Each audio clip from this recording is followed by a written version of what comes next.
When I was about to head to my daughter's for dinner, my phone buzzed. A text from my lawyer. Call me immediately. I froze, then dialed his number. What he told me about my daughter made my blood run cold. The faint scent of cedar lingered in my closet, a ghost of the suits I'd worn for decades. My fingers moved slowly, adjusting the Windsor knot of the navy tie Eleanor had given me years ago. She said it matched the gray in my hair. That memory still carried warmth. Even 2 years after she was gone, the house was silent now. Too large for one man. I paused at her photograph by the entryway table, whispering as I always did before Friday. Dinners, I'm off to see Jessica. I'll tell you about Leo's soccer game when I get back. Talking to a picture was foolish. Maybe, but it was better than silence. I reached for my charcoal suit jacket when my phone buzzed again. Not Jessica asking me to pick up dessert. Not Leo with some soccer update. It was Sam Chen, lawyer. Friend of 30 years. 5 words, David. Don't go anywhere. Call me immediately. Urgent. Urgent. Sam didn't use that word lightly. My chest tightened. Heart attack. Accident. His wife. My hands fumbled dialing back. He answered after 2 rings. His voice low, stripped of warmth. David, are you alone? Yes, I said. I was leaving for Jessica's. What's going on? Are you okay? I'm fine. But listen carefully. Sight down. I sank onto the bench by the door, jacket still in my hand. His next words landed like blows. I should have called sooner. I've been reviewing your estate updates from 6 months ago. I pulled statements from your retirement funds. Investments. Portfolio. David, there's a problem. A very big problem. My voice sounded far away. The reports Jessica sends me, they look fine. Stable. David, he said, sorrow breaking through the lawyer's tone. The reports Jessica has been giving you are forgeries. Doctored PDFs. The real bank statements show everything's been drained. 2 years of structured withdrawals. Your brokerage account is nearly empty. Your retirement fund gone. The $3 million you worked for, almost all gone. The room tilted. The cedar scent vanished. All that was left was the metallic taste of fear. The security I had built stone by painstaking stone for my retirement, for Eleanor's care, for my family's future. Gone. It didn't make sense. That's impossible. I stammered. No one can access those accounts but me. Sam's next words were quiet. But they shattered the world. That's not true. David, one other person can. The person holding your durable power of attorney. The one you signed at the hospital when Eleanor's illness got bad so someone could manage things if you couldn't. I didn't need him to say the name. There was only one person. The person I was about to go see for dinner. The person I trusted more than anyone else in the world. It's Jessica, Sam said. His voice, a ghost. She's been bleeding you dry, and the phone nearly slipped from my hand. I leaned forward, my head in my hands. The polished oak floor swimming beneath me. My breath came in ragged gasps. It couldn't be. Not my Jessica. Not the little girl whose scraped knees I had bandaged. Whose college tuition I had paid without a second thought. Whose wedding had been one of the proudest days of my life. My mind. A place that usually felt so orderly, so structured, became a whirlwind of fractured memories. Jessica sitting at my kitchen table a year ago. A stack of papers in front of her. Don't you worry about a thing. Dad, she had said, her smile so bright and reassuring. The market is volatile. I'll handle the logistics. Make sure everything is protected. You just focus on healing. Another memory surfaced. Me mentioning a large, unexpected property tax bill. Jessica waving it off. It's all taken care of. Dad, I moved some funds from the growth portfolio to cover it. It's all part of the plan. Her words had been a comfort then. Now they were weapons, each one a twist of the knife.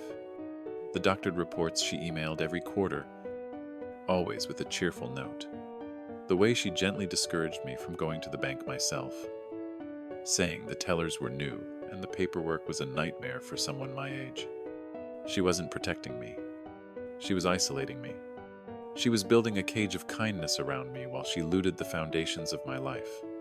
Sam was still talking, his voice pulling me back from the abyss. David, are you there? You need to listen to me. This is the most important part. I forced a sound from my throat. Yes. You cannot let her know that you know. Do you understand me? You must go to that dinner. You must act as if nothing is wrong. Smile. Ask about Leo. Let her believe she is still in complete control. If she suspects anything, she could move the last of the money, hide it somewhere. We can never find it. She could destroy records. We need time. David, I need time to trace where it all went. From this moment on, you are not just my friend. You are my client. And we are at war. A war she doesn't know has started a war. The word echoed in the ruins of my heart. I was a retired engineer. I built bridges, not battle plans. But as I sat there, the weight of the betrayal pressing down on me, I felt something else underneath the shock. A cold, hard clarity. The engineer in me began to stir. A problem had been identified. The variables were unknown. The structure was failing. It was time to analyze the damage. Slowly, I pushed myself to my feet. My legs felt unsteady, like a building whose supports had been kicked out. I walked to the hall mirror and stared at my own reflection. The man looking back at me was a stranger. His eyes were wide with a pain so profound, it seemed to have aged him 10 years in 10 minutes. His hand holding the phone was trembling. I took a deep, shuddering breath. I had to put this man away. I had to become someone else. Someone who could walk into his daughter's house, kiss his grandson's forehead, and sit at a dinner table laden with food bought with his stolen life, and smile as if he hadn't a care in the world. I understand, I said to Sam, my voice a hoarse whisper. The performance begins now. I hung up the phone and stood there for a long moment, the silence of the house pressing in. I picked up the gray jacket from the bench. I slipped it on, straightened the collar, and smoothed the lapels. Then I walked out the door into the cool evening air, leaving the man I used to be behind in the empty house. The drive to Jessica's neighborhood was a journey through a world I had helped build, but no longer belonged to. Here, the houses weren't just homes. They were statements set back from the road behind manicured lawns and towering oak trees. My daughter lived in the largest one on the block, a modern palace of glass and white stone that seemed to glow from within as I pulled into the sweeping circular driveway. The automatic gate slid open without a sound. A silent welcome into the heart of the lie. Tom was at the door before I even stepped out of the car, his smile wide and practiced. He was wearing a cashmere sweater that probably cost more than my monthly grocery bill. David, good to see you, he boomed, clapping me on the shoulder a little too hard. The gesture, which once felt like friendly affection, now felt like a claim of ownership. You too. Tom, I said, my voice sounding unnervingly normal. I forced a smile onto my face, a brittle thing I was afraid might crack. As I stepped inside, the scale of their deceit hit me with the force of a physical blow. The entryway was a 2-story atrium with an Italian marble floor that gleamed under a modern chandelier, resembling a burst of stars. The air smelled faintly of lilies and cedarwood, a scent designed to whisper wealth. Every surface was polished, every object perfectly placed. It was a beautiful house, a house built on the ruins of my life. Jessica emerged from the living room, a vision in a cream-colored silk dress. "Dad," she cooed, gliding towards me. "You made it?" She wrapped her arms around me. A brief, cool "Ingbrassi." It was the hug of a performer, not a daughter. I could feel the sharp corners of the diamond bracelet on her wrist pressed into my back. A bracelet I now realized that I had paid for. "You look a little tired," she said, pulling back to study my face. Her eyes filled with a polished professional concern. "Are you feeling all right?" "Just a long week." "Sweetheart." I managed to say the word sweetheart, tasting like ash in my mouth. She led me into the living room, a vast space with floor-to-ceiling glass walls that looked out onto an infinity pool, and the twinkling lights of the Denver skyline. On the wall hung a massive abstract painting I recognized from a gallery she had pointed out to me a few months prior, mentioning its staggering price tag on her finger. A sapphire ring glittered, one I'd never seen before. Each detail was a fresh stab of betrayal. Tom poured me a glass of sparkling water while Jessica arranged herself on a white leather sofa. "My grandson Leo was at a sleepover," she explained, a pang of disappointment, quickly followed by a strange sense of relief. I wasn't sure I could have faced his innocent eyes tonight. "We have some exciting news," Tom announced, handing me the glass. He gestured towards the driveway. "I finally traded in the old sedan. Got a new Porsche. It drives like a dream." "That's wonderful," I said, my voice hollow. I remembered the old sedan, a perfectly good Lexus I'd helped him buy 3 years ago. Jessica smiled. The picture of a proud wife and my design firm just landed the contract for the new Fairmont Hotel downtown. It's a massive project. "Dad, we're celebrating tonight." She lifted her wine glass in a mock toast. A toast to her success, funded by my silent ruin. I had to clench my hand around my water glass to keep it from shaking. The dinner conversation was a masterclass in deflection and performance. They asked about my week, but their eyes glazed over when I spoke of pruning the roses. Their interest was a thin veneer. The real topic, as always, was them, their plans, their ambitions, their needs. Halfway through the meal, Jessica adopted the serious, caring tone that I now recognized as her most dangerous weapon. "Dad, I've been looking over your quarterly reports," she began, and I felt a chill despite the warmth of the room. "The market's a bit shaky. I was thinking maybe we should reevaluate your investment strategy. Move some of the more aggressive funds into something safer, like long-term bonds. I just worry about you, and I want to make sure you're protected for the long haul." It was a brilliant move, a preemptive strike disguised as loving concern. She was offering to protect me from the very volatility she had created by draining my accounts. She was trying to consolidate her control, to lock down what little might be left. The audacity of it almost made me gasp. Sam's voice echoed in my head. "Act normal. Don't let her suspect a thing." I took a slow sip of water, buying a precious second to compose myself. I looked at her. My daughter. Her face a perfect mask of filial devotion. "That's very thoughtful of you." "Honey," I said, my voice quiet, but steady. "But there's no need. I have complete faith in how you're managing things. You've taken such a weight off my shoulders. I don't know what I'd do without you." The relief that washed over her face was almost imperceptible, but I saw it. A slight relaxing of her shoulders, a softening around her eyes. She had gotten the answer she wanted. My blind trust was still intact.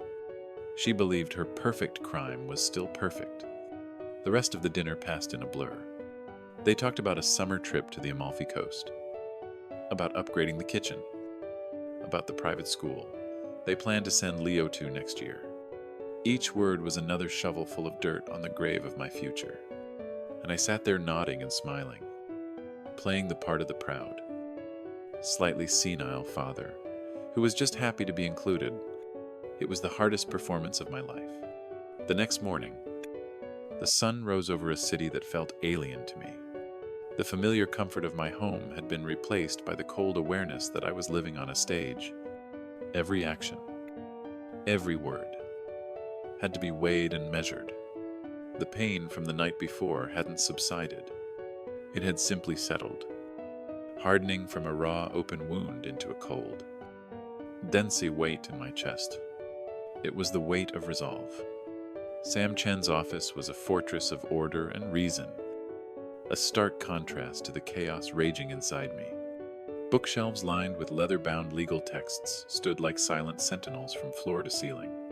The air smelled of old paper, polished wood, and the strong black coffee Sam always had brewing. It was a room where problems were dismantled, analyzed, and solved with logic, not tears. Sam sat behind his large mahogany desk, his expression grim but focused. He looked like a general preparing for a long campaign. He was not alone. Sitting in the chair beside me was a woman who couldn't have been more than 30. Her name was Chloe. She had short, dark hair, eyes that seemed to miss nothing, and a stillness that was somehow more intimidating than any display of aggression. She didn't offer a comforting smile or words of sympathy. She simply nodded. When Sam introduced her as the best forensic accountant he knew, and her gaze met mine with a look of quiet, professional intensity, she was here to analyze a disaster. And my life was the wreckage. "David," Sam began, his voice leaving no room for pleasantries. "After you left last night, Chloe and I worked through the initial data. What Jessica is doing is not just opportunistic, it's a calculated, systematic campaign." He pushed a preliminary chart across the desk. It was a spiderweb of lines and arrows connecting my accounts to shell corporations and high-risk investments. My life reduced to a diagram of theft.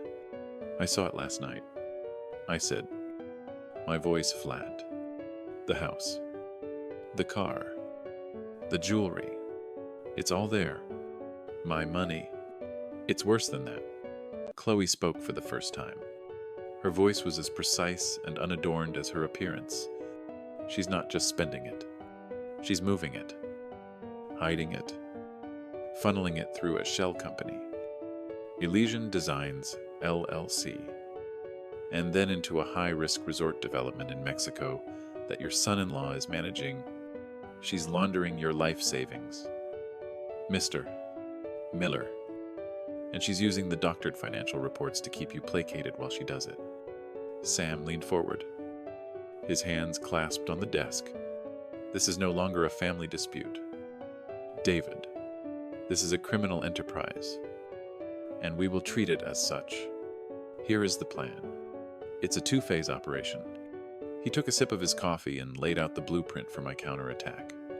Phase 1 is information warfare. Chloe will work in the shadows. She will trace every dollar, every transfer. She'll build a map of their entire financial network. At the same time, I will be using legal subpoenas to demand the original untempered records from every bank and investment firm. We will build an arsenal of undeniable proof. He looked at me, his eyes serious. "Your role in this phase is the most difficult. You must continue the performance. You are the grieving widower, the aging father, a little confused, a little overwhelmed by the modern world. You will call her, ask for her help with small things. Let her believe her control is absolute and we need her to be comfortable. We need her to be arrogant. Arrogance makes people careless."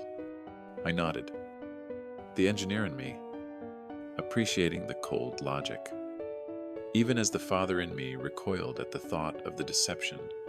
"That brings us to phase 2. Sam continued the trap. He looked at Chloe, who picked up the narrative seamlessly. "Your daughter has grown accustomed to a steady stream of liquid assets. She can manipulate," Chloe explained, her gaze fixed on me. "She believes the house is the final prize. the largest, most illiquid asset that she will simply inherit upon your passing. She's not expecting it to ever be in play. We're going to put it in play. The plan was simple in its design and brutal in its intent. I was to leak a piece of information.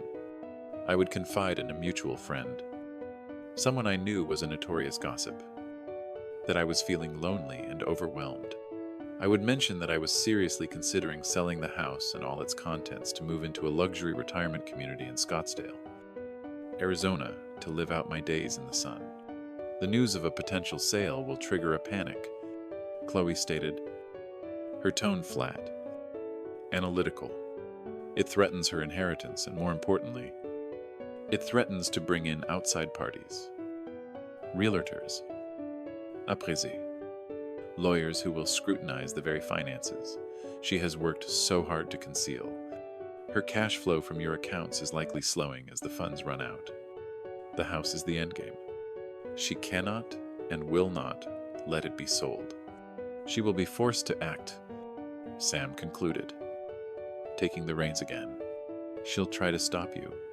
She'll double down on her claims that you're confused, that you're not fit to make your own decisions. She will overplay her hand, and when she does, she will walk directly into the legal cage we have built for her, armed with every piece of evidence of her fraud. I sat there absorbing the chilling brilliance of their strategy. It was a plan built not on emotion, but on a deep understanding of my daughter's greed. It used her own arrogance as the bait. For 2 years, my passivity had enabled her. Now, a different kind of passivity, a feigned confusion, would become the weapon for her undoing. The pain was still there, and a cold stone in my gut. But for the first time since that fateful phone call, it was joined by something else. The quiet, satisfying click of a well-designed machine being set into motion. The days that followed were a quiet, nerve-wracking performance. I became an actor in the theater of my own life. And every word, every gesture, was part of a script written in the cold, clear ink of my lawyer's office. The first move was deceptively simple. On Tuesday morning, I called Jessica. I deliberately waited until 10:00 a time. I knew she would be in the middle of a meeting, a time when my call would be an interruption. "Dad," she answered, her voice carrying a faint edge of annoyance. "Is everything all right?" I let out a sigh, a weary sound. I had practiced in front of the mirror. "Oh, honey, I'm sorry to bother you. It's just these papers from the insurance company. They're talking about beneficiaries and probate, and the words are all swimming in front of my eyes. Your mother used to handle all of this." I let my voice trail off, planting the seed of my manufactured incompetence. Her annoyance softened, replaced by that familiar, patronizing tone. "Of course. Dad, don't you worry about it. Just leave them on your kitchen table, and I'll swing by this afternoon to sort them out for you. You're a lifesaver." "Sweetheart," I said, "my head's just not what it used to be." It was a lie, and it felt like swallowing glass, but I knew it was necessary. I spent the rest of the morning at home waiting. When she arrived, I had a cup of her favorite tea ready. We sat at the kitchen table while she briskly organized the papers, explaining them to me in simple terms, as if I were a child. As she was leaving, I executed the second part of the move. "Oh, shoot," I said, patting my pockets with feigned panic. "I must have left my wallet in your car the other night. How silly of me." "It's fine, Dad," she said already, halfway out the door. "I'll check for it. Just be more careful." The door closed and I stood in the silence, my real wallet resting heavy in my back pocket. I had just given myself a perfect excuse to visit her home, unannounced. The main gambit was set for Thursday. I had arranged to have lunch with Arthur Gable, a man I'd known for 40 years. We were friends. But more than that, Arthur was the unofficial news hub of our social circle. A story told to Arthur at noon would be common knowledge by dinner. We met at our usual spot, a quiet diner that served the best Reuben sandwich in Denver. We talked about the old days, about our health, about our grandchildren, and it was all so normal, so comfortable that the lie I was about to tell felt like a deep betrayal of that friendship. But Sam's words echoed in my mind. This is a campaign. You know, Arthur. I began stirring my iced tea. This big house. Since Eleanor's gone, it's just so empty. The upkeep is getting to be too much for an old man. Arthur nodded sympathetically. It's a lot to handle alone. David. I sighed again, letting my shoulders slump. I've been thinking. A friend of mine moved into a place in Scottsdale, Arizona. One of those high-end retirement communities golf course. Swimming pool. Catered meals. No lawns to mow. No roofs to fix. I laughed. A small, sad laugh. He says all he has to do is decide what to have for dinner. Sounds like a dream, doesn't it? I planted the seed, watering it with a believable mix of exhaustion and longing. I'd have to sell the house.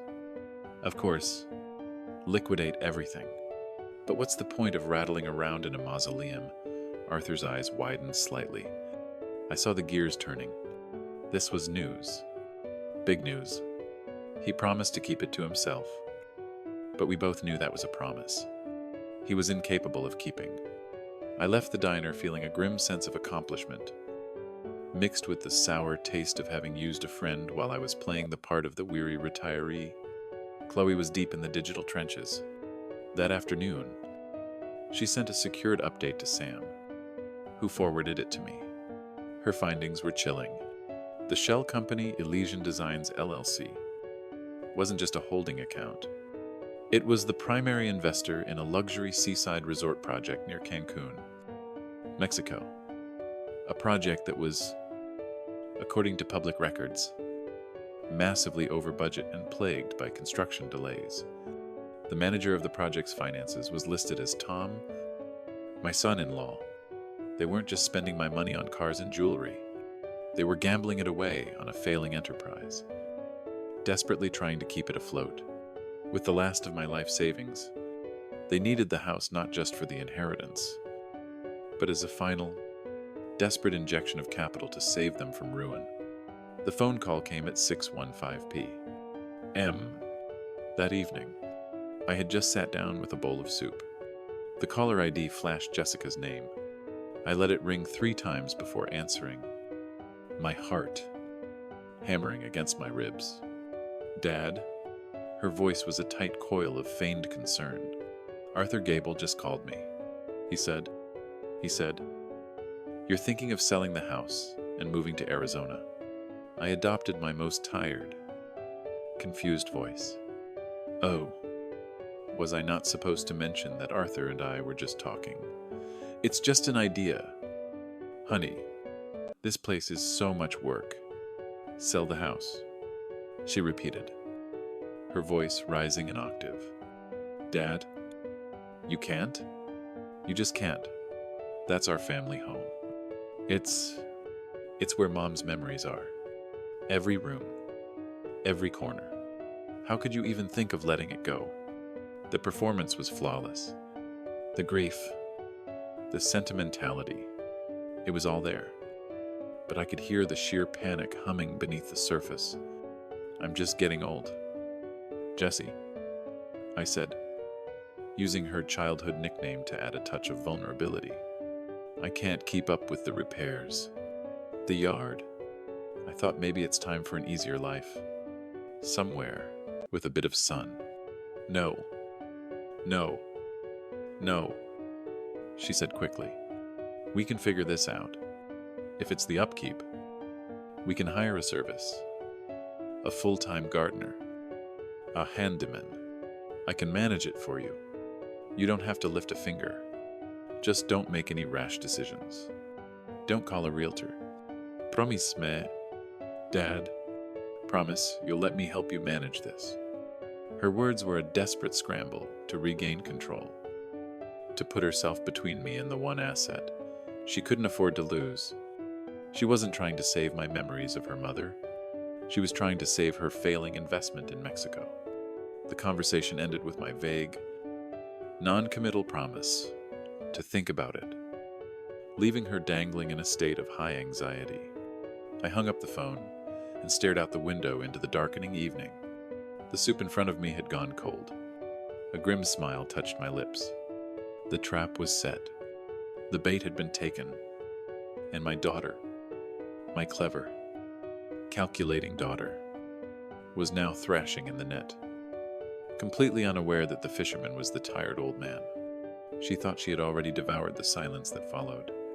My phone call with Jessica was a different kind of quiet. It was the calm of a chessboard, after a decisive move has been made. A quiet humming with the anticipation of the opponent's response. I knew it wouldn't take long. Panic is a poor strategist. It always acts too quickly.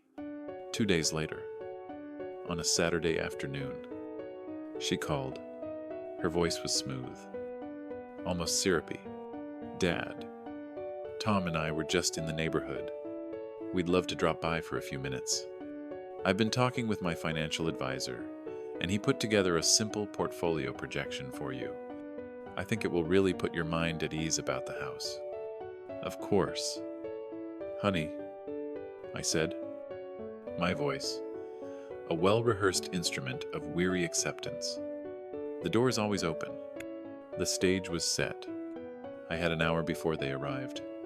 I moved with the unhurried precision of an engineer, checking blueprints before a major build. My target was a small decorative birdhouse Eleanor had kept on the mantelpiece. It was a silly, sentimental thing, but its position gave it a clear acoustic line to the main sofa. I turned it over. The base was hollow. The recording device Sam had given me was no bigger than a sugar cube, a tiny black square with a single, almost invisible lin. I secured it inside the birdhouse with a piece of double-sided tape, then placed the house back on the mantel, adjusting it by a fraction of an inch. From the outside, it was just a piece of decor. From the inside, it was a silent waiting witness. They arrived looking like a power couple from a magazine cover. Jessica wore a sharp, tailored blazer, and Tom had on a polo shirt with a small embroidered horse on the chest. They carried a thick, leather-bound folder. It was all part of the performance. A show of professionalism and authority designed to make me feel small and out of my depth. "Dad," Jessica began, her voice dripping with concern as she sat opposite me, placing the folder on the coffee table between us. We were so worried after our last conversation. Tom and I talked it over, and we really think selling the house is a terrible mistake, both emotionally and financially. She opened the folder. Inside were pages of colorful charts, graphs, and dense paragraphs of text. I had our advisor, Mr. Albright, run the numbers. "See?" She pointed to a bar chart. "The market is trending down.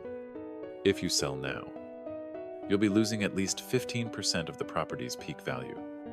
It's just not a smart time to liquidate such a major asset." I leaned forward, squinting at the pages as if they were written in a foreign language. "Oh my, that's a lot of numbers." "Jessica, it all looks so complicated." "It is dead. But that's what we're here for," Tom chimed in, leaning forward earnestly. "We can help you navigate this. Jessica's brilliant with this stuff. We just don't want to see you make a decision you'll regret." I shook my head, waving a dismissive hand at the folder. "I don't know. Kids, all I know is that the yard is too big. The stairs are getting steeper and Arizona sounds nice and simple. No charts. No portfolios. Just sunshine." I was deliberately being the stubborn, simple-minded old man they wanted me to be. I could see the frustration flicker in Jessica's eyes before she masked it with another patient smile. Let's just put the numbers aside for a moment, she said softly. Think about Mom. Think about the memories in this house. The garden she planted, the kitchen where we all cooked Thanksgiving dinner. You can't sell that. That. You just can't. The appeal to emotion was her trump card, the one she always played when logic failed. Hearing her use, Eleanor's memory as a tool of manipulation sent a shard of ice through my heart. I needed to get out of the room before my own mask cracked. I pushed myself up from my chair slowly. You've given me a lot to think about. Let me make us some tea. My head is spinning a bit as I walk toward the kitchen. I knew the real performance was about to begin. The moment the sound of me filling the kettle reached the living room, their pretense would drop. I stood just out of sight, my back against the wall, my own breathing, silent. I counted the seconds. Then I heard Tom's voice. A low, anxious whisper. You don't think he'll actually sell, do you? Jessica. The project in Mexico. The investors are getting nervous. We need another capital injection. And we need it. Last month, there was a rustle of paper. Then Jessica's voice no longer soft and cloying, but cold and sharp as forged steel. He won't sell, she hissed. I won't let him. He's more confused than I thought. This whole Arizona fantasy is proof. But what if he just calls a realtor? What do we do? Tom's voice was thin with panic. A pause. Then came the words that stopped my heart. Then we take the next step. Jessica said, her voice devoid of any emotion. I'll prove he's not competent to make that decision. I'll talk to Dr. Miller again. Get a more definitive assessment. The power of attorney isn't enough to stop a sale. If he's determined, we need a conservatorship. We need full control. It's the only way to protect our interests. To protect the family.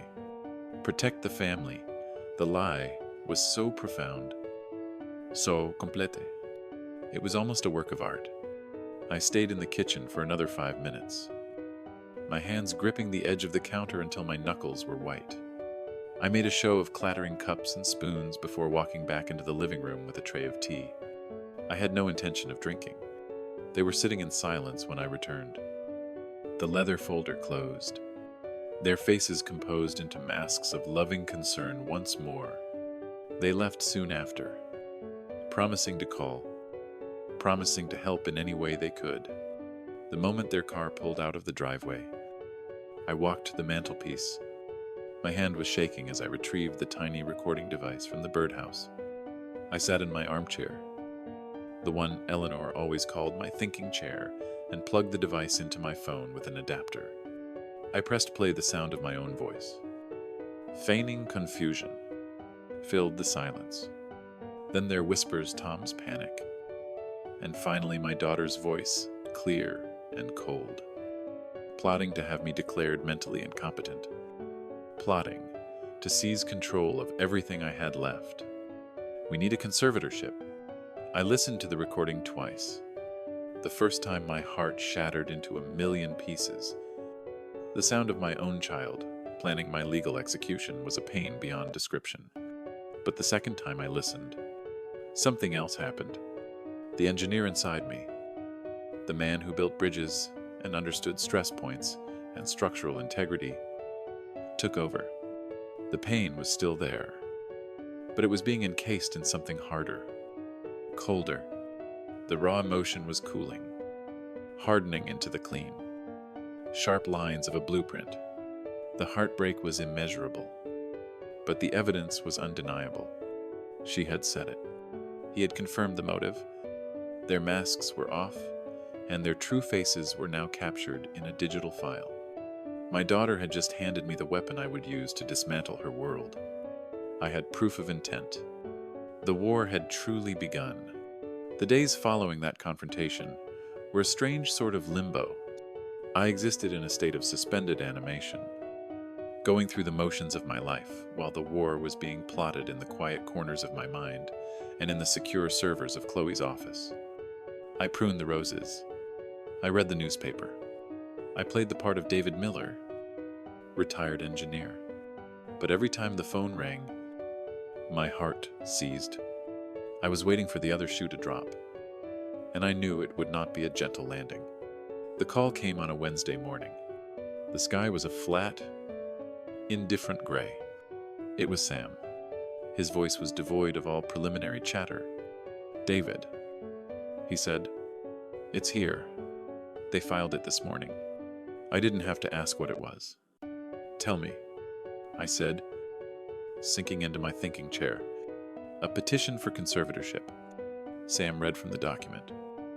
His voice, a steady legal drone that made the obscene words sound even colder. Filed by Jessica Miller. Petitioner regarding David Miller. Respondent. The petition alleges a significant and recent cognitive decline, citing, erratic behavior, memory loss, and poor financial judgment. My hand tightened on the armrest. Poor financial judgment. "Yes," Sam continued, his tone unwavering. "The primary evidence cited is your sudden and irrational decision to liquidate your primary residence, which they claim puts you at grave risk of financial destitution and homelessness. They're painting the very idea you leaked as proof of your incompetence." I closed my eyes. They were twisting my own bait and trying to hang me with it. The humiliation was a physical thing, a hot flush that spread from my chest to my face. My own daughter, telling a court of law that I had lost my mind. "It gets worse," Sam said, his voice hardening. "The petition includes several supporting declarations. There are sworn statements from two of her concerned friends. I've already run their names. David. They're both investors in Tom's Mexico project. They testify that during recent social encounters, you appeared confused, disoriented, and emotionally volatile. I've never met these people in my life." I whispered the words, barely audible. "I know," Sam said. "And to cap it all off, there's a preliminary psychological evaluation. It's signed by a doctor. Alan Miller. No relation." I checked. He states that based on a brief, informal conversation arranged by Jessica, he has serious concerns about your ability to manage your own affairs. It's a paid opinion. David. A piece of medical theater designed to look legitimate. I felt the air leave my lungs. It was a comprehensive character assassination. A legal document designed to strip me of my name, my autonomy, my very identity as a competent adult. They were trying to turn me into a non-person, a ward of the state, all so they could have unrestricted access to the last of my assets. The front door of my house, the car in my driveway, the thoughts in my own head, none of it would be mine anymore. It was the final, deepest betrayal, a public declaration that my life as I knew it was over. For a moment, the engineer's cold resolve vanished, replaced by the raw, wounded heart of a father. They were going to win. The lie was just too big, too well constructed. "Sam," I began, my voice cracking. "How do we fight this? They have a doctor. They have witnesses." Then I heard it. A sound I hadn't heard from Sam in years. A low, humorless chuckle. It was the sound of a predator that had just watched its prey walk into a perfectly laid trap. "Fight it." Sam's voice was suddenly alive, infused with a cold, thrilling energy. "David, we're not going to fight it. We're going to welcome it. This isn't a setback. This is the end game. This is exactly what we were waiting for." I was silent, trying to understand. "Don't you see?" he explained, his voice sharp with strategic glee. "She has taken her private hidden fraud and dragged it into a public courtroom. She has willingly placed her actions, her motives, and her credibility before a judge, all based on a lie. We fed her. She thinks she's putting your mind on trial. What she's actually done is put her entire criminal enterprise on the witness stand. He took a breath, and I could practically feel the smile forming on his face. She's filed the paperwork. She's brought in paid witnesses. She's built a house of cards on a foundation of pure sand. This is the moment we've been working towards, David. The trap has been sprung. She did it herself. I listened, and slowly, the fog of humiliation began to clear, replaced by a cold, rising fury. Sam was right. This wasn't their victory. This was their final, fatal mistake. So what now? I asked my own voice, finding its strength again. Now, Sam said, and his voice was the sound of a gavel falling. We let her walk into that courtroom, believing she's in control. We will let her present her case, and then we will dismantle it piece by piece with bank records, with audio recordings, with Chloe's entire financial map of her fraud. We will show the court who has been making the irrational financial decisions. He paused, letting the weight of his final words land. She has petitioned the court to determine if you are competent. Fine. Now we are going to show that court who the truly incompetent one is. The weeks leading up to the conservatorship hearing were a blur of methodical, relentless preparation. The initial shock had receded, leaving in its place a cold, clear purpose. The machine of justice, once a distant and abstract concept, was now humming to life in the quiet rooms of Sam's office and in the determined silence of my own home. We were no longer reacting. We were building a case so solid, so irrefutable that it would collapse. The world my daughter had built on lies. We worked on 3 separate fronts. Each of us, a soldier in a quiet war. Chloe's front was a digital battlefield of numbers and transactions. In her sterile, minimalist office, surrounded by glowing monitors, she became the architect of Jessica's downfall. Day after day, she pieced together the scattered fragments of my financial life. What she finally produced was not just a report, it was a weapon, a document nearly 3 inches thick, bound in stark black. Its page, filled with meticulously organized evidence. There were color-coded charts that showed the steady outflow from my retirement accounts, and corresponding charts showing the identical inflow into the Elysium Designs LLC. There were timelines that mapped every major withdrawal to a significant purchase made by Jessica or Tom, a new car, a down payment on a second property, a lavish European vacation. The centerpiece was a breathtakingly complex flowchart, a map of the crime, as Chloe called it, showing how my money was funneled through the shell company invested in the failing Mexican resort, and then, in some cases, cycled back into their personal accounts under the guise of management fees. It was a masterpiece of financial forensics, a story of grand larceny told in the cold, unforgiving language of spreadsheets and bank statements. Sam's front was the law itself. He transformed his office into a war room. I would visit him and find him surrounded by stacks of legal books, yellow sticky notes, flagging key precedents and statutes. He was constructing the legal framework of our case, building the arguments that would turn Chloe's data into a legal verdict.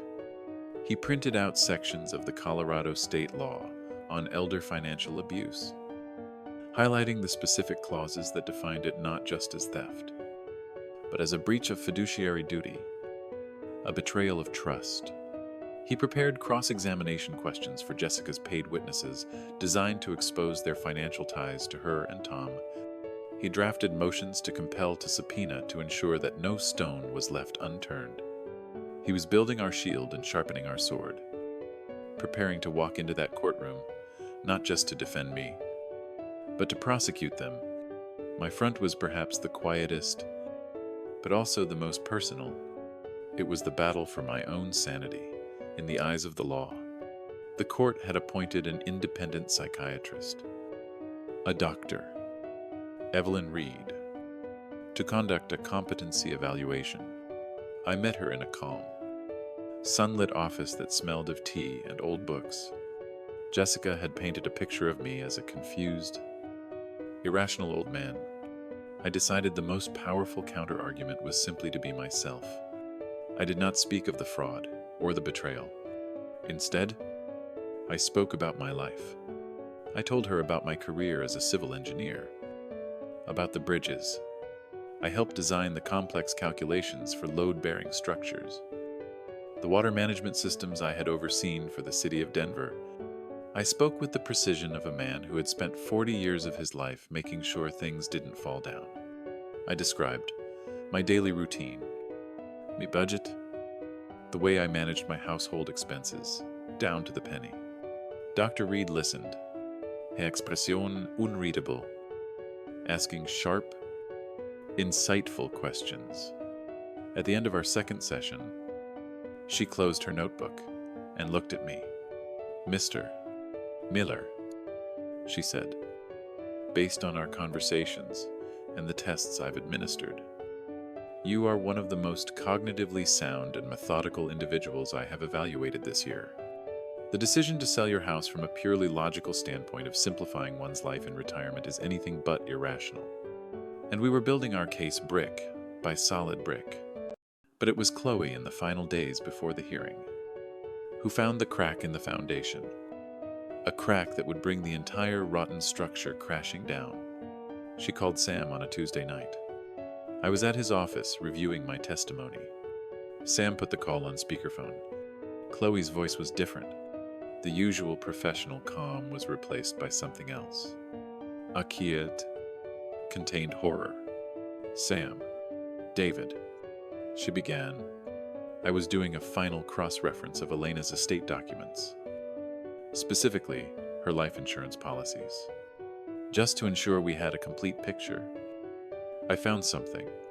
She explained that Eleanor had a significant life insurance policy, one that she had designated years ago to be paid into a trust for our grandson, Leo's college education. But Chloe continued, her voice tight. "I found an amendment form, a change of beneficiary request.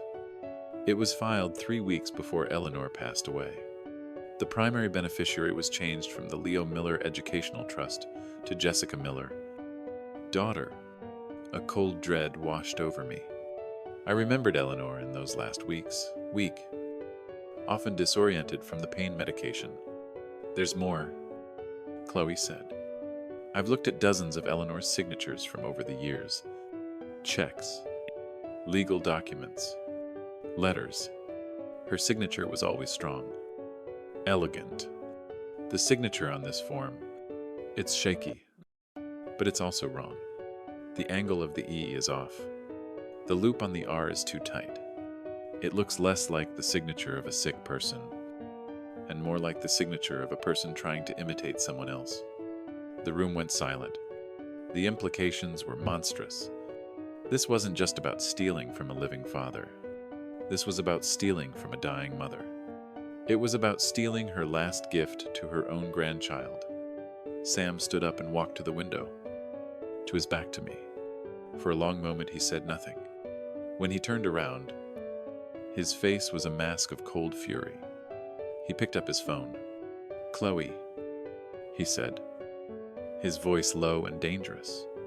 "Send me a high-resolution scan of that signature immediately." He paused, then dialed another number. "Yes, this is Sam Chen," he said into the phone. "I need to speak to Daniel Ishikawa.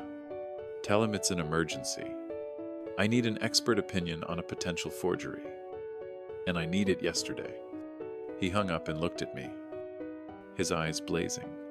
The terrible truth just got a whole lot worse. David, but so did our case. The courtroom was a world of polished wood and hushed reverence, a place where life-altering decisions were made under the impassive gaze of the state seal. The air was thick with a tension that felt heavier than sound. I sat beside Sam, my hands resting on my knees, my back straight. I was not a defendant, but I felt as though my entire life was on trial. Across the aisle, Jessica sat with Tom, her expression a carefully crafted mask of daughter concern. She looked every bit the part of the hero, the one stepping in to save a father from himself. Air lawyer, a man with silver hair and a voice as smooth as his suit began. First, he painted a masterful picture of my decline. He spoke of a loving daughter, worried about a father lost in grief. A man making sudden, irrational decisions that threatened his own well-being. He called his first witness, a so-called family friend, who recounted a recent conversation where I had seemed terribly confused and obsessed with a bizarre plan to move away. Then he called the next another of Jessica's business associates, who described my behavior at a charity event as distracted and emotionally fragile. It was a flawless, damning performance to anyone who didn't know the truth. I was exactly who they claimed. I was a broken old man who needed saving. When it was Sam's turn, the energy in the room shifted. He did not rise with fire and fury. He rose with the quiet, deadly calm of a man who knew he held all the cards. The petitioner has painted a picture of a man in cognitive decline, he said, his voice filling the room. We would like to begin by presenting the court with a more accurate assessment. He didn't call me to the stand. He called Dr. Evelyn Reed. The court-appointed psychiatrist took her seat, a picture of professional neutrality. Sam walked her through her evaluation of me. Dr. Reed, he asked, in your expert opinion, did you find Mr. Miller to be suffering from any cognitive impairment that would render him incapable of managing his own affairs? Dr. Reed looked directly at the judge. Quite the opposite. Counselor, she stated, her voice clear and firm. Mr. Miller exhibits exceptional cognitive function for a man his age. His memory is precise. His reasoning is sound, and his understanding of complex financial and logistical matters is frankly superior to that of most of my clients.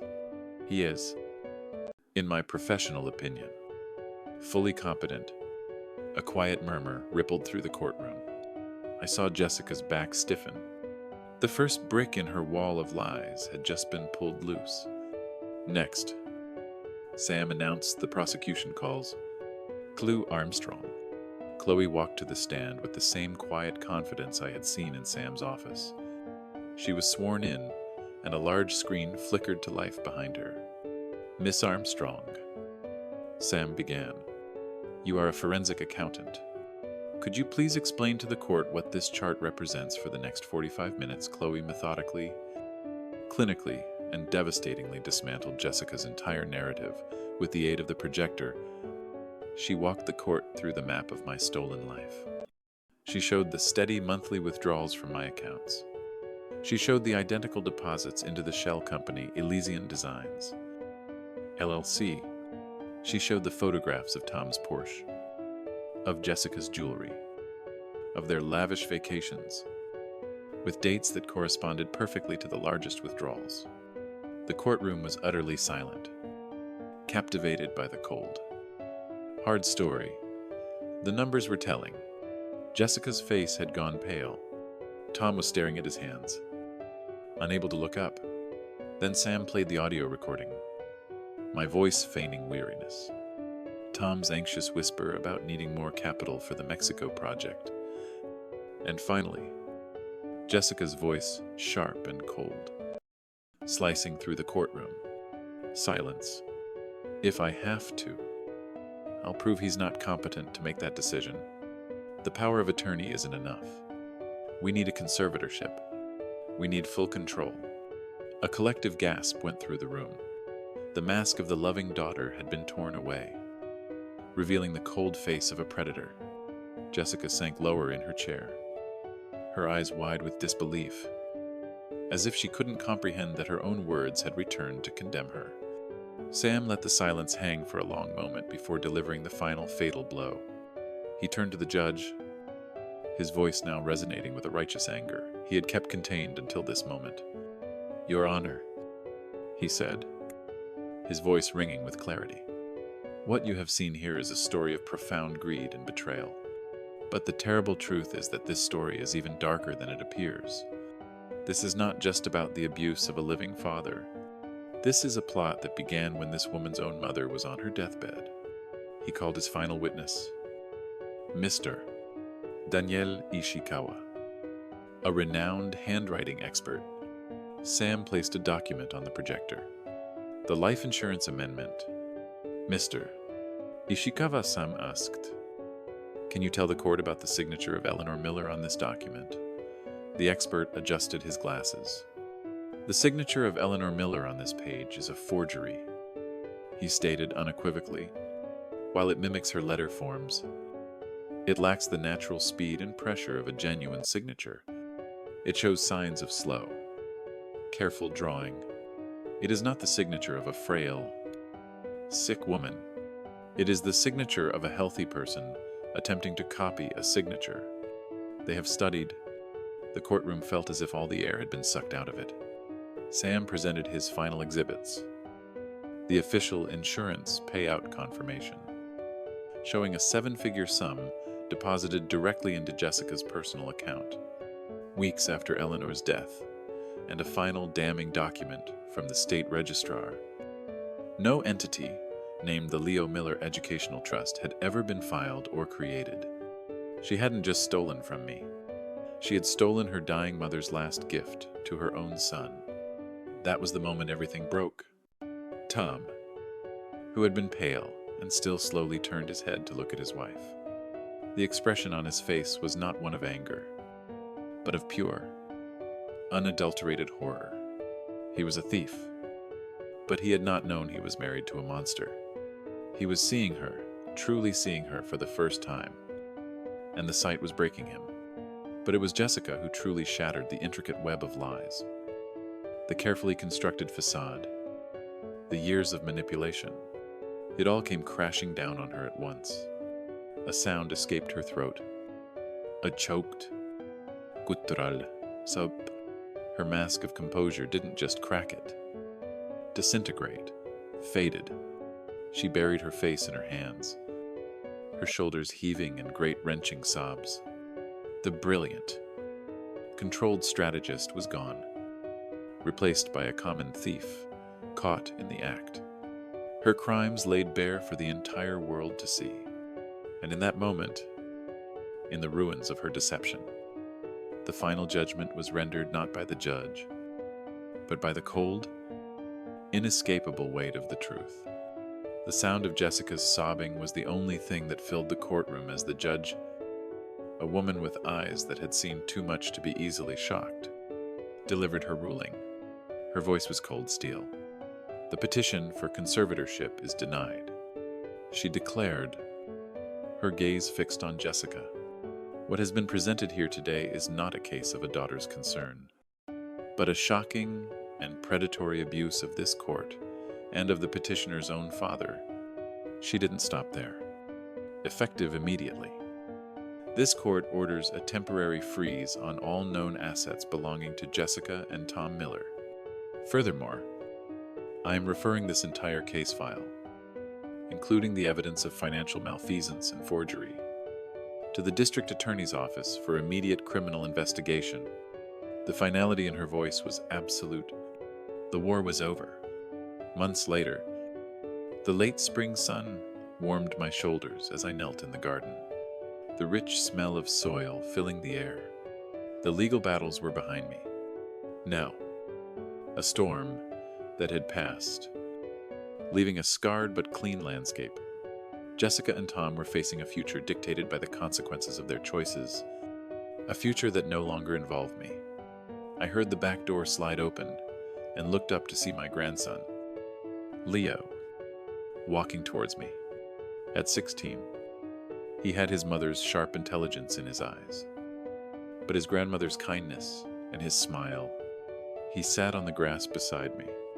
I wiped my hands on my trousers and reached for a crisp manila envelope I had placed on the garden bench. I handed it to him. "There's something I want you to have," I said. He opened it and pulled out the document inside. His eyes scanned the first few lines. The Leo Miller Educational Trust. Your grandmother, I began, my voice thick with emotion, wanted to make sure you had the best possible start in life. She set everything up for you. Things got complicated for a while, but we fixed it, Sam and I. This is hers. This is for you. Leo looked from the paper to my face, his eyes shining with unshared tears. He didn't say anything. He just leaned forward and wrapped his arms around me, his grip tight and strong. I held him close, my own eyes, looking up past the blooming roses, past the tall oak tree to the vast, clear blue sky. In that moment, a profound sense of peace settled over me. I had lost a daughter to a darkness I could never have imagined, but in fighting my way back into the light, I had saved the future of my grandson. I had honored my wife's memory, and I had finally, truly reclaimed myself. The battle was over. The silence in my heart was no longer one of grief, but of a quiet, hard-won peace. This story serves as a stark reminder that true strength is often forged in silence. It reveals how easily blind trust can be weaponized by greed, turning family into the cruelest of adversaries. The ultimate lesson is not about revenge, but about reclamation. It teaches that dignity, once stolen, can be reclaimed through the methodical pursuit of facts. Victory is not won with anger, but with patience, evidence, and the unwavering resolve to let the truth, no matter how painful, speak for itself. True justice is found not in shouting, but in the quiet, undeniable weight of the record. Don't forget to share this story with someone who needs to hear it. And click on the next video on your screen to continue the journey. Story 2, I remarked. I am so excited for the New Year's party that I paid for. You're actually staying at home. Your brother is moving into your flat with his children. Mom grinned. All right. I changed my address, reversed the charges, and when he arrived with boxes, there was a folder with his name on it and a for sale sign on the yard. As I placed the invitation and event schedule on the kitchen table, I said, I am so excited for the New Year's party. DJ Seafood catering till 3 in the morning. A view from the roof. It will be different this year. Mom didn't even give me a glance.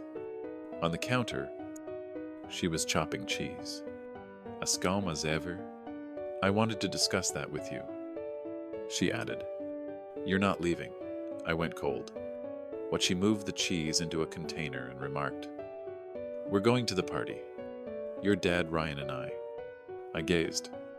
You're referring to the party I bought, without even glancing up from his newspaper. Dad added from the couch. Yes.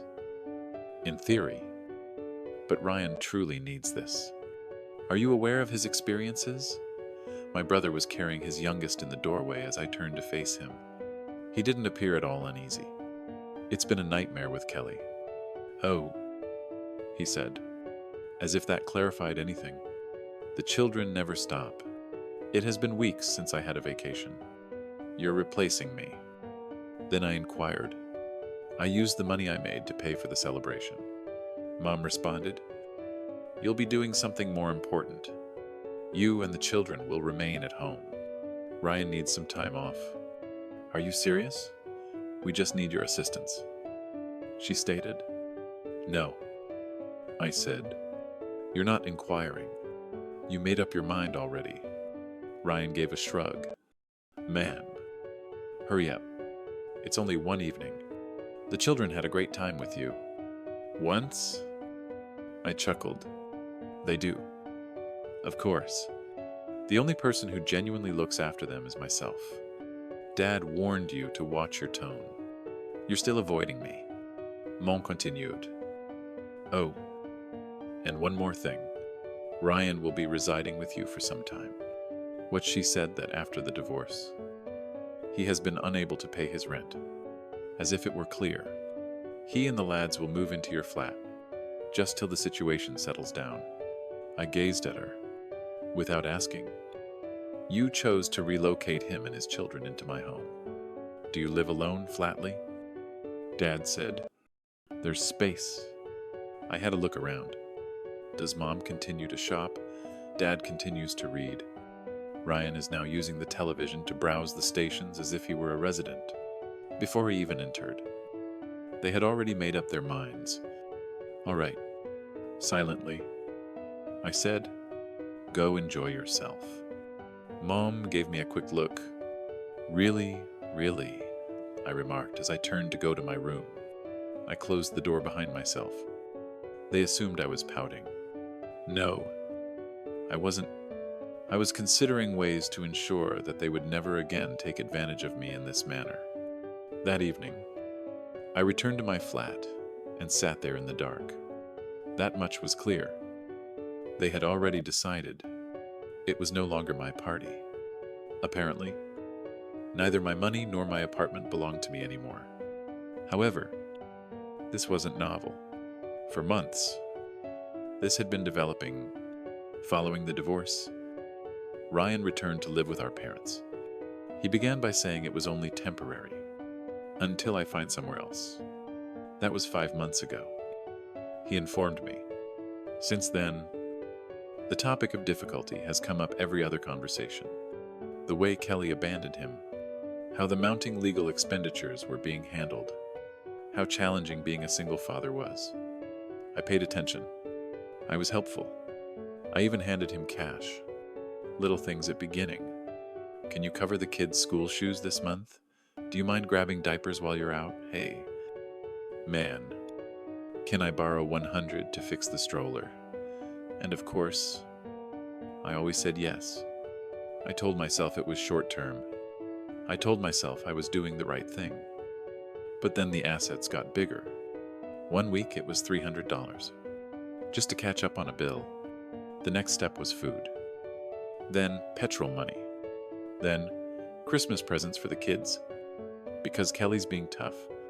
I didn't keep count at first. I should have. But by mid-December, I'd already sent over $1. Ling, ling, ling. And not once did he say thank you. Hey, Ryan remarked one day while we were in the vehicle. Are you still living alone? Yes. I said slowly. Good. That second room is at your apartment. Correct. Although I agreed. There was something in his tone that made my stomach turn. He smiled. If I moved in with you, it would be much simpler. You don't even use that room. I don't intend to offend. It simply sits there. Are you serious? What? It makes sense. I already feel as though I will always be staying at my mom's house. It's becoming strange. You have room. No girlfriend. Not children. I didn't respond. Mom called later that night. We have been considering. She mentioned that having Ryan and the boys remain with you after New Year's would be really beneficial. What it's temporary, she said hastily. Only until he works it out. Your home is tranquil, and he needs a new beginning. It will benefit the guys. Have you discussed this with Ryan? All of us did. That was very typical, she said. He's thrilled. The children adore you. He adds, that's fantastic. Since I haven't agreed to anything, I mumbled. She hesitated a moment. Next. This isn't about you. He's having trouble. I had heard that sentence all year. It was every time I attempted to push back. Avoid becoming self-centered. It was every dollar I donated. You have no children. You can afford it. Every holiday. Every favor. Babysitting. Every weekend. It was only a small amount of assistance. They referred to it as family. However, I was beginning to see what it was. One way. And I was the one who gave all the time. Ryan emailed me a photo of bunk beds the next morning. Do you think this arrangement would work in the spare space? No. Can we have a conversation?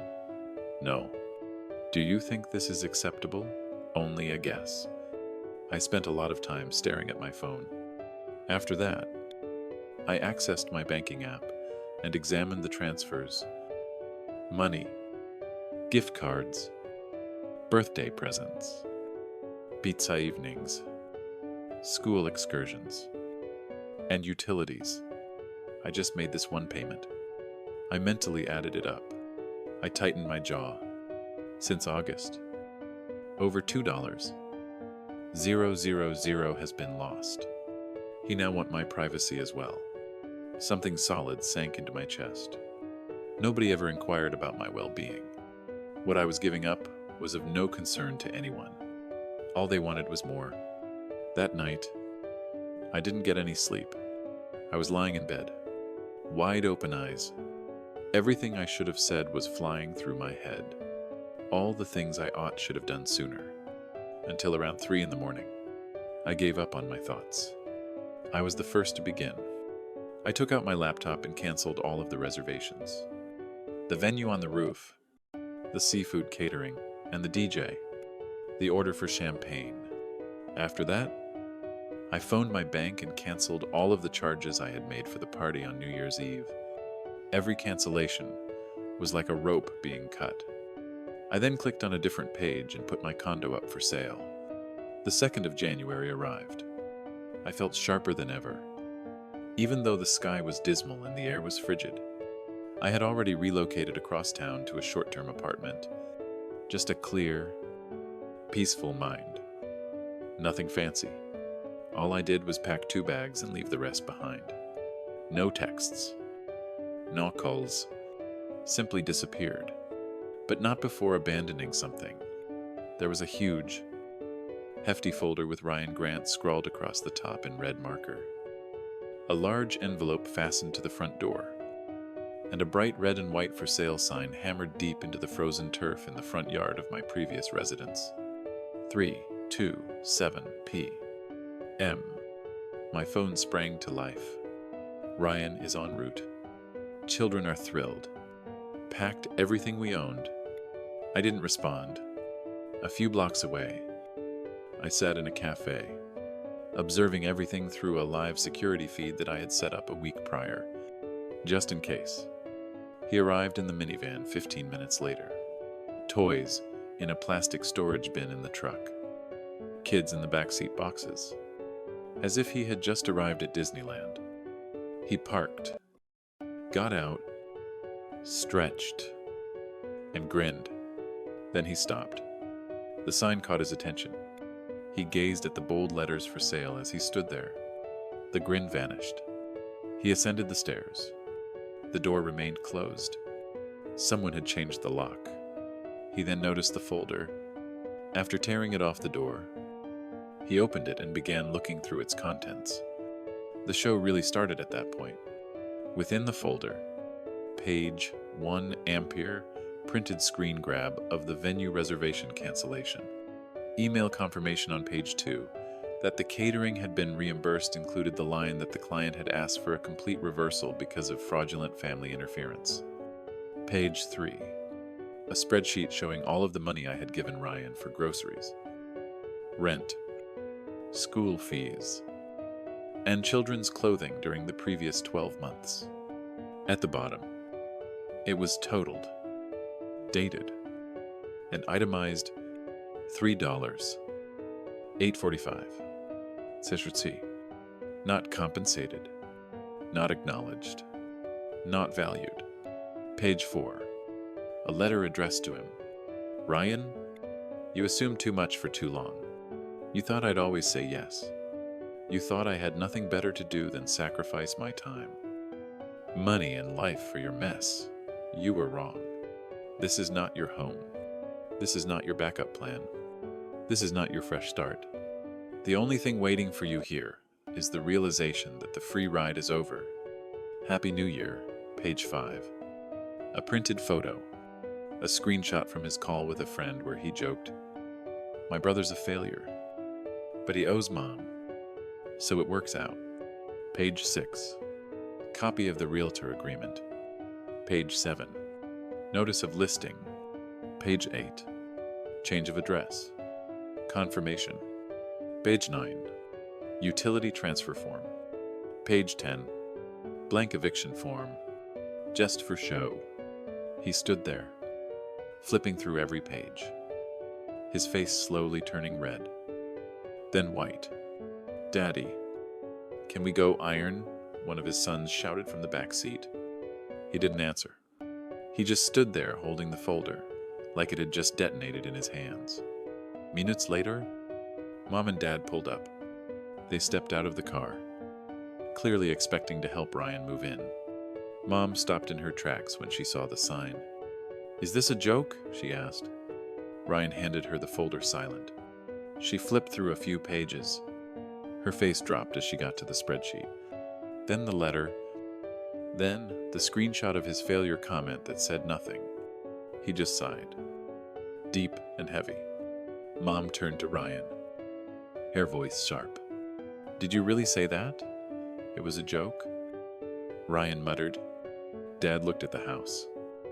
Then the sign. Then the kids still waiting in the car. "He's gone," he said quietly. Mom's phone buzzed. She opened it. It was a group message from me. "Send it. All three of them.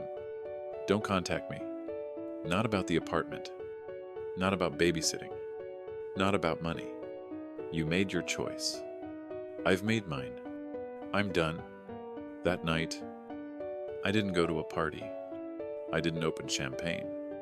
I didn't count down. I didn't celebrate the way I imagined I would. But I did something better. I sat on the floor of my new place. Keep quiet.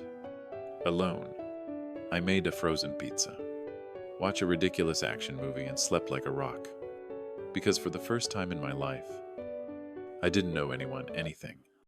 And no one was coming through my door with boxes ever again. For the first 24 hours, it was quiet. I kept my phone off. Didn't check email. Didn't open social media. I thought maybe they received the message. Maybe the folder spoke enough. But of course not. My quiet was shattered on the evening of the 3rd of January. I saw the missed calls while I was on my way back from the grocery store. Ryan gave Mom 6. Dad gave her 2. And an unidentified number gave her 1. I switched the phone off once more. What they had to say was not anything I wanted to read. I was aware beforehand. They arrived in person that evening. The knock was the first. I instantly regretted it as I unlocked the door of my new rental apartment. Mom was the one. Her eyes were bloodshot. Her eyeliner was smudged. And her coat button was off. Giving the impression that she had hurriedly dressed, Ryan was standing with his arms folded behind her, while Dad was silently hovering a few steps back. "We must speak," she said. "No, we don't." After responding, I began to shut the door. She used her hand to push back. "You caught us off guard." "No," I responded coolly. "I took precautions. There is a distinction. Your family was humiliated by you." She lost her temper. That wasn't fair to Ryan. I chuckled. Oh, he was not worthy of receiving a written list of all the things I had done for him. For once, he didn't deserve to be honest. Ryan took a step forward. He spoke louder. "You caught me off guard. You had the opportunity to speak to me like a man." "You mean that you called me a failure when you spoke to your friend on the phone, who was Mom?" I said that. He flushed. "It was a joke. There was a pattern." I fired back. "I was used by you for a year. Most likely longer. At last." I declined. "You're not fond of that." That was the first to speak. "You didn't have to exaggerate anything. The folder, the flat, and the party. I told you that the folder was the only thing that got your attention. I was about to destroy the bridge before you stopped." Mom gave me the tense, irate smile she had just about to give me. "I feel guilty. Your family is us. I'm not your servant." Either. I lost my temper. "You have no right to come here and act as though I have to give you an explanation. I don't." She took a long breath and moved away from me. "Even though it seemed like she was about to hit me, this is something you'll regret." You'll realize how self-centered you were when you look back. No, I responded, returning inside. When you look back, you'll see that the only thing that kept this mess together was you. For the following few days, I shut the door. I anticipated more, but they only appeared in various forms: texts, emails, guilt trips, and a few others. All we want to discuss is voicemails. Ryan even attempted to use a card to invite the children over. Uncle, you are missed. I didn't respond. Instead, I began therapy. I started taking care of my money. I disconnected my old credit card, created a second account, and changed all of the passwords. I needed time. I informed my employer without asking any questions. She granted me a week off, and I did nothing for anyone else for a change. The twist then appeared. I received a call from an unknown number a week after the explosion. I wouldn't normally answer, but I felt compelled to do so. Hi there. A pause, followed by a quiet voice. Is this Michael indeed? Karen is my name? Aye. My name is Sister Kelly. I felt sick to my stomach. Kelly, Ryan's former partner, the children's mother. She said softly, I hope this isn't a bad time. I wanted to express my gratitude. For what purpose? For all that you did for Kelly and those children? Even for Ryan, despite the fact that he never valued it. I was at a loss for words. She went on. Kelly filled me in on everything: the party, the folder, the money, and the moving plants. She claimed that Ryan did all of that behind her back, and that she never wanted them to live with you. I went cold. What she didn't know until the boys returned sobbing and told her they were no longer allowed to visit Uncle Michael's. She was enraged, claimed he had no authority. She wanted me to apologize for everything to you. Karen hesitated as I sat there silently, holding the phone. Ryan attempted to obtain a loan in your name. I'm not sure if you are aware of this. My blood is icy. What Kelly located the documents. He made use of your information. She halted it, threatened to contact law enforcement. He gave in. However, it's probably a good idea to check your credit report. I remained silent. Karen went on, her voice trembling slightly. Sincerely, you should be done with them, and I know you are. However, I just wanted to express my gratitude for not turning into one of them. The line then stopped working. I spent a lot of time sitting. After that, I grabbed my credit report from my laptop, and sure enough, there it was. A hard inquiry from a loan company I'd never contacted. He tried. He actually tried, and that folder, it saved me from something much worse. They thought I was dramatic, overreacting, cruel. But the truth, I got out just in time. I always thought cutting someone off would feel like violence, like smashing a door, like shouting, like burning a bridge and watching the flames dance in the dark. But the truth, it felt like silence. Big, profound, unneeded quiet. It's been a month now since I closed the door on them. My family, the celebration, the guilt, the never-endless demands. I wake up in a different apartment. I walk different streets. I sip coffee alone. And no one asks me to pick up diapers on the way back. No one texts me about a speedy transfer. Just once. It's quiet, but not empty. The silence seems liberating for the first time in years. Really. I started going to therapy. I said my story aloud, starting to finish. The point where everything was paid for by me. The portion when I was dubbed a failure behind my back by my brother. The portion when my parents said that since I had no obligations, I didn't need anything. Something my therapist asked me struck me like a freight train. What would happen if you were no longer of use?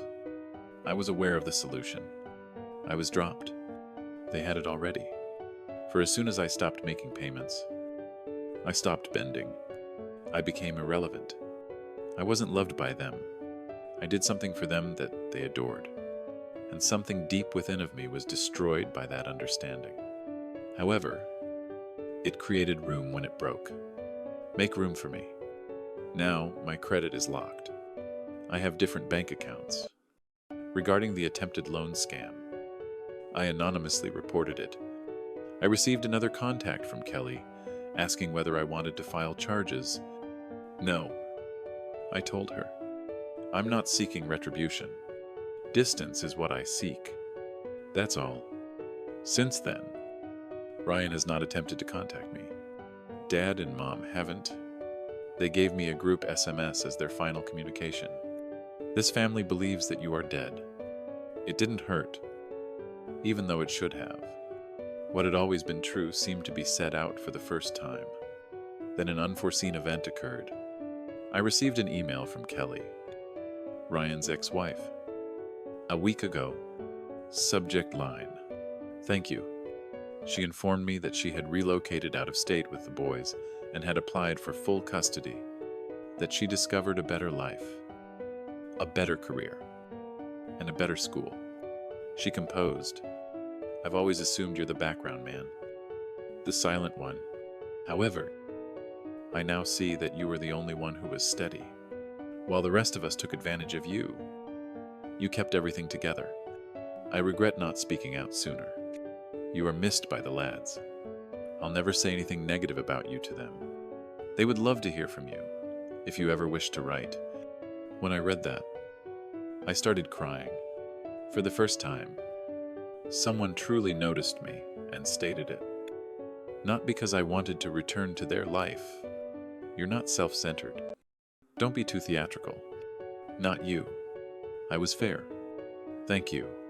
That was more than my own parents ever gave me. I have no regrets about what I did. The unit is being sold. The best choice I've ever made. Severing them. Long late. That folder. To be honest, that was worthy of a Pulitzer. What, in a moment? I do it all over again. They believed they had broken me. They believed I had returned in a shambles. I'd feel bad about it, that I would feel isolated. Here's the reality. Though, I don't feel isolated. I feel fresh. I feel whole. This is something I've never experienced before. They can never steal anything I possess. If you're reading this, you may be thinking that your family only calls when they're in need. Have you ever been living someone else's life and missed your own? If assisting becomes a way of life you never consented to, I have something I would like you to know. You can get out now.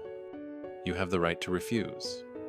You are free to leave, pack up, and never return. You can leave after placing the folder on the door. You share their blood, but you don't show them your life. They are unknown to you. Your lack of response. Everything you've been giving away is something you owe yourself. And grin when people accuse you of being selfish, because when they say that, it indicates that you have finally become your own person and are no longer their property.